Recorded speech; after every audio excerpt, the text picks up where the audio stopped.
এমন একজন ব্যক্তির জন্য যিনি বন্দরের একজন সুসন্তান, অত্যন্ত ভালো লোক, সামাজিক লোক, যিনি বন্দর উপজেলার দুইবার সফল চেয়ারপারসন ছিলেন, যিনি বন্দর থানা কিন্ডারগার্টেন অ্যাসোসিয়েশনের সম্মানিত প্রধান উপদেষ্টা, যার নেতৃত্বে বন্দর থানায় 42টি স্কুল সুন্দরভাবে পরিচালিত হচ্ছে। এই 42টি স্কুলের ছাত্রছাত্রী, অভিভাবক, শিক্ষকবৃন্দ সবাই আমরা মর্মাহত হয়েছি, আমরা লজ্জিত হয়েছি। আমরা আজকে দাঁড়িয়েছি সবাই এবং বন্দর থানা আমাদের ক্রীড়া কল্যাণ পরিষদের সকল সদস্যগণ আমরা এখানে দাঁড়িয়েছি। আমাদের প্রধান উপদেষ্টা জনাব আলহাজ আতাউর রহমানের উপর যে ন্যাক্কারজনক হামলা হয়েছে এবং তাকে যে হত্যা করার যে প্রচেষ্টা করা হয়েছে তার প্রতিবাদে আমরা সবাই আজকে সোচ্চার হয়েছি। আমরা প্রশাসনকে জানিয়ে দিতে চাই যে আসামিদেরকে দ্রুত অবশ্যই আইনের আওতায় আনতেই হবে, তাদেরকে উপযুক্ত শাস্তি দিতেই হবে। আমরা আলটিমেটাম দিতে চাই এই প্রশাসনকে, আগামী 24 ঘন্টার মধ্যে যদি এই ন্যাক্কারজনক ঘটনাগুলি যারা রয়েছে যদি তাদেরকে আইনের আওতায় না আনা হয়, বন্দর থানার 42টি স্কুলের সকল ছাত্রছাত্রী, সকল শিক্ষক, সকল অভিভাবক এবং বন্দর থানা ক্রীড়া কল্যাণ পরিষদের 160 জন সদস্য ফ্যামিলি মেম্বার এবং এলাকাবাসী যারা আছি এবং আসিম পঞ্চায়েত কমিটির পক্ষ থেকে যারা এলাকাবাসী আছি, কদমপুর মাঠপাড়া এলাকার সকল এলাকাবাসী যারা আছি, সকল আমরা রাস্তায় নিয়ে পড়বো। আমরা গাড়িগুলো সব বন্ধ করে দেবো, আমরা অচল করে দেবো। আমরা সরকারকে জানিয়ে দিতে চাই যে আমরা এই ন্যাক্কারজনক ঘটনার পেছনে যারা রয়েছে তাদের উপযুক্ত শাস্তি দিতেই হবে, তাদেরকে আনতেই হবে শাস্তির আওতায়। আমরা সরকারকে আবারও বলতে চাই যে এই ন্যাক্কারজনক ঘটনার পিছনে প্রশাসন যদি সঠিক ভূমিকা নিত তাহলে আজকে ঘটনা ঘটতে পারত না। আমাদের মুকুল সাহেব তিনি প্রশাসনকে আগে জানিয়েছিলেন, ওসি সাহেব তাকে সেই পদের সংখ্যা দিতে পারেনি।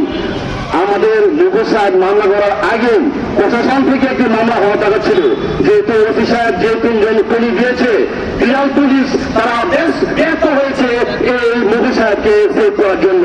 পুলিশের পক্ষ থেকে মামলাটি প্রথমে হওয়া দরকার ছিল, যে মামলাটি ওসি সাহেব প্রথমে করা দরকার ছিল সেটা করেন নাই। ওসি সাহেবকে বলে দিতে চাই, আপনি এখনো পুলিশের আইন অনুযায়ী আপনাকে সার বলতে তা না, আপনি জনগণকে সার বলবেন। আমরা আজকে আপনাকে সারও বলছি, আপনি দ্রুত এই ন্যাক্কারজনক ঘটনার পিছনে যারা রয়েছে দ্রুত যদি আইনের আওতায় না আনতে পারেন আমরা থানাও ঘেরাও করবো, সবাই আপনাকে জবাব দিতে হবে। আপনাকে জানিয়ে দেওয়ার পরও কেন বন্দরের একজন এত সুন্দর মনের মানুষ কেন এভাবে লাঞ্ছিত হলো, এর জবাব দিবেন বন্দর থানার ওসি সাহেব। আপনার কাছে জিডি যাওয়ার পরও আপনি প্রশাসন দিতে ব্যর্থ হয়েছেন, আমরা জবাব চাচ্ছি। আজকে মানববন্ধনে দাঁড়িয়েছি আমরা, সারা বন্দরের মানুষ, সারা বড় থানা ক্রীড়া পরিষদের সদস্য এবং বড় থানা কিন্ডারগার্টেন অ্যাসোসিয়েশনের শিক্ষকবৃন্দ ছাত্রছাত্রী নিয়ে আমরা অতি শীঘ্রই 24 ঘন্টা আলোচনা দিচ্ছি। যদি এর মধ্যে আসামিদেরকে আপনারা ধরতে ব্যর্থ হন আমরা সারা বন্দর, নাঙ্গলস এবং জেলার রোড অচল করে দেব, আমি সেই প্রত্যাশা রাখছি। এবং আমাদের মাঝে অনেকেই আজকে হাজির হয়েছেন, অনেকেই প্রতিবাদ জানাবেন।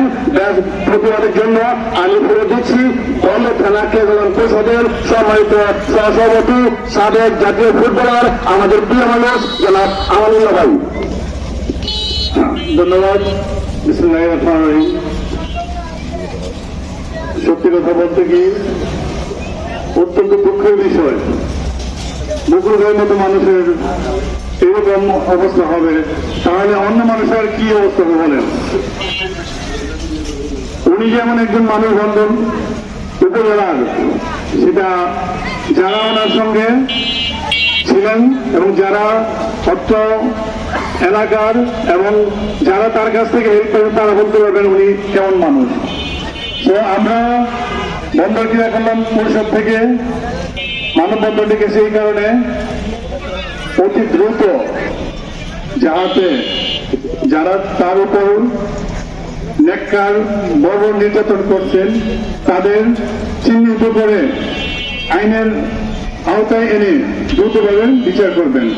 আমি আমাদের বন্দর থানার ভারপ্রাপ্ত কর্মকর্তা এবং বন্দর থানার ওসি এবং বন্দর থানার যারা আছেন এবং নারায়ণগঞ্জ থানার এবং এসপি সাহেবের মহোদয়ের কাছে অনুরোধ অতি তাড়াতাড়ি যাতে এই ন্যাক্কারজনক কাজ যারা করছে তাদের বিচার করার জন্য। আমি এই বলে বক্তব্য রাখতে ধন্যবাদ। পরিষদের সম্মানিত সিনিয়র সহসভাপতি জনাব মোহাম্মদ সোহেল মিয়া। বিসমিল্লাহির রহমানির রহিম। সর্বপ্রথম আজকে আমাদের প্রতিবাদ সভা যারা আসছেন তাদেরকে আমার বন্ধুখানা ক্রীড়া পরিষদ থেকে আমরা ধন্যবাদ জানাই। আজকে আমাদের প্রতিবাদ করতে হতো না, আজকে আমাদের মানববন্ধন প্রদান হতো না। আমরা একটি বন্ধনের শ্রেষ্ঠ সন্তানের জন্য আজকে এখানে দাঁড়িয়েছি।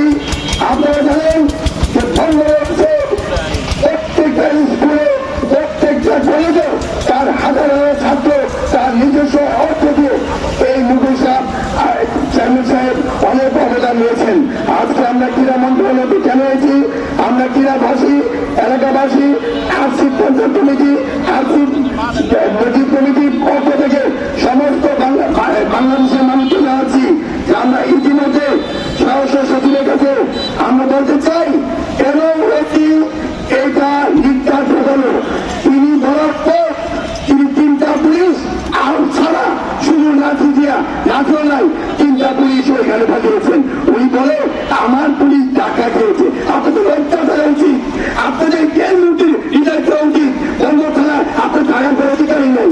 আপনি জানেন না আপনি আগুন লেগেছেন বন্ধ থানায়। উপজেলা চেয়ারম্যান সাহেব আপনি জানেন যে একটি সে সাধারণ লোক নয়, সে জনগণের প্রতিনিধি, 2-3বার নির্বাচিত। সে বন্ধ উপজেলায় অনেক অনেক মানুষকে, অনেক অনেক মসজিদকে, অনেক অনেক খেলাধুলাকে সে সহায়তা করেছেন। আমাদের প্রাণপ্রিয় ব্যক্তি জনাব আলহাজ আজহার রহমান মুকুল সাহেবকে যেভাবে এই চক্রান্ত করে এই প্রশ্ন আপনার হয়তো জানেন না, ইতিমধ্যে বাইরে হয়ে গিয়েছেন। সে অত্যন্ত নারী তার ঘরে মিলে রেখে, তার ঘরে ভিতরে রেখে সে কুকাম করেছেন। আজকাল তাকে চাই আমাদের মাননীয় চেয়ারম্যান সাহেব, সাবেক চেয়ারম্যান সাহেব, সে একটি কাজের মাধ্যমে সেখানে গেছিল শিডিউল আনতে। সেখানে যাওয়ার পর সাথে সাথে তারা 10-15 হতে পারে এই লোক কালকে ফজলুল সাহেব বিবৃতি দিয়েছেন 3 গ্রামের মানুষ। আপনারা বলেন আমরা যদি 70 জনা বলি এই 3 গ্রামের মানুষ হয় তাহলে মানুষ হবে কত হাজার বলেন আপনারা। আজকে সেই যে বেতন জীবন ওই যে বড় একটা 200 সদস্য আজকে 7 জনের সাথে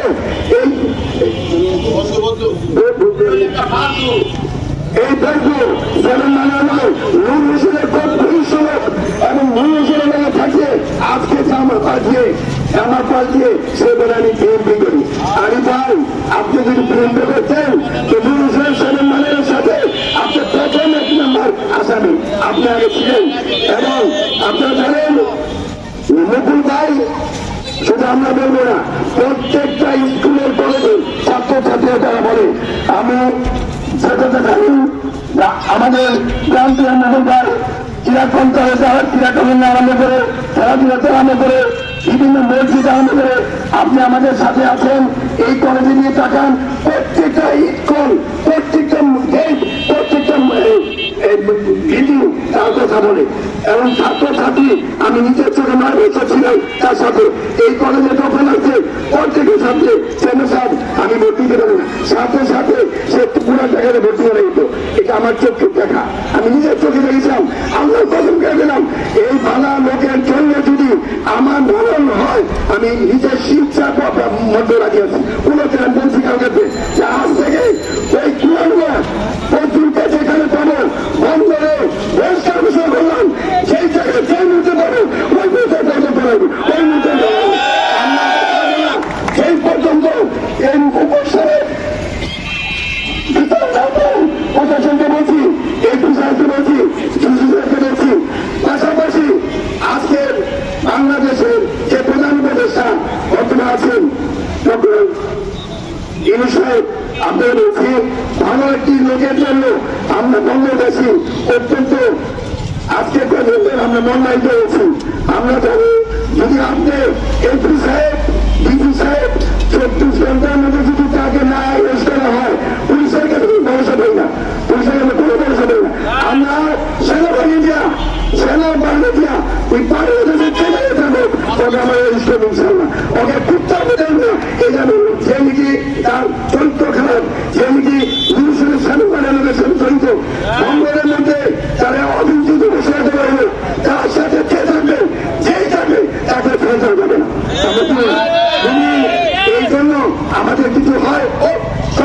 তার ভাই বয়সটা 60 বছর হচ্ছে, আমরা খুব বছর আমার মুখে থেকে বলতে হবে আপনারা যদি এই ধরনের বন্ধনের চুপ করে যদি থাকেন আমরা কিছু করতে পারবো না। কারণ আপনারা যদি নাও করেন আমরা আজকে যা করছি কাউকে বন্ধ প্রেস করে করবো, কোনোদিন না নিতে করবো, কোনোদিন ডিসি করে করবো, বিশ করবো। তো আমরা চাই মুকুল ভাইকে তার প্রতিশোধ নিয়ে আমাদের চলবে না। আমরা চাই ফেসবুকে ওপেন রাস্তার মধ্যে সন্ত্রাসীর যে প্রতিহিংসা করেছে আমরা দুটো হাতে আমরা আইন হাতে নেব না। আমরা আইনকে শ্রদ্ধা করি, আমরা এপি সাহেবকে শ্রদ্ধা করি, বি সাহেবকে শ্রদ্ধা করি। আমাদের ক্রীড়া ব্যক্তিত্ব, ক্রীড়া মানুষ, ক্রীড়াবিদ এবং সাথে সাথে সারা বাংলাদেশের আমরা ঐক্যবদ্ধ হয়ে আমরা নারায়ণ থেকে অচল করে দেবো ইনশাল্লাহ। প্রত্যেকটা 45টি স্কুল নিয়ে এবং কলেজ নিয়ে স্কুল নিয়ে আমরা প্রত্যেকটা ছাত্রছাত্রী মাঝে বর্তমানে আমাদের এই জন্য আমরা কিছু হতে পারি না। তাই আমি জানি আবার আপনার থেকে বলবো যে কোনো রকমে এই ফেসবুক চরিত্র খারাপ হিন্দে যে তাকে ঢন দিয়েছেন, যেই তাকে ঢন দিয়েছেন আমি বলবো সে ঢন না, সে একটা চরিত্রহীন লোক, সে একটা সন্ত্রাস, সে একটা লোক। আমরা আপনাদের কাছে বিচার চাই, এই বিচার আমাদের করতে হবে ইনশাল্লাহ। যদি এই বিষয় 24 ঘন্টা আমাদের না দেয় আমরা প্রয়োজন করলে প্রধানমন্ত্রীর সামনে আলোচনা করতে গেল ইনশাল্লাহ। আসসালামু আলাইকুম।